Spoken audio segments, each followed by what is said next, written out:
Good afternoon, Toros Nation. My name is Setson Ochoa. I am the co-host of the Down in the Valley podcast, brought to you by the Beautiful Game Network, Roughneck Scarves, Icarus FC, and Natural Beauty Spa of McAllen, Texas. So just recently, a couple minutes ago, Ray Silva of South Texas Border Sports and I, we caught up with Coach Gerson Echeverry for an informal press conference leading up to tomorrow's match against Austin Bold that will take place in Austin, Texas. You know, we talked a little bit about, the game against Tulsa, some of the improvements that the team needs to get a good result against Austin Bold. And by good results, I mean 3 points. 1 point ain't good enough at this moment. So without further ado, please listen to Coach Gerson Echeverry's thoughts. I think the most important thing is just not to concede goals. I mean, right now we've given up, pretty poor goals. I mean, we have not gotten a shot out yet, which is something that bothers me. It's been the case of some individual mistakes, not so much collectively, but we do have to minimize individual slight adjustments and mistakes in order to be able to, keep them from scoring. Obviously, they have some pretty potent, attacking players that can hurt you.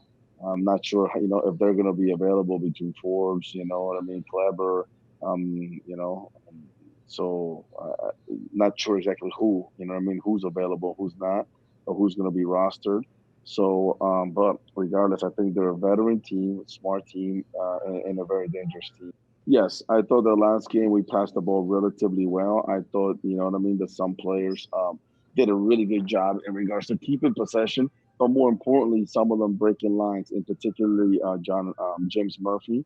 I thought he did a really good job in breaking lines and finding some of the offensive players. On a few occasions, I think our attacking players were caught off guard and surprised. The one guy that we do need a lot more from in regards to ball possession is Isidro. I think we need him to get going because I think his passing ratio is not what it needs to be or where it should be, as we know that he's capable of completing.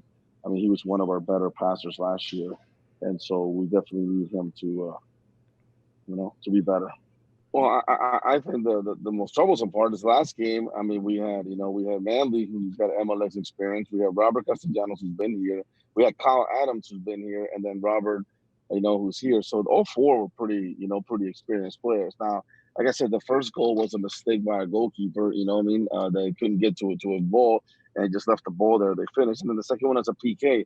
So, besides that, I think at the end of the game, they had a really good opportunity once we were trying to really push, and we got caught in a counter. So it's not like, it's just making mistakes at certain times that we've been punished, and that needs to minimize.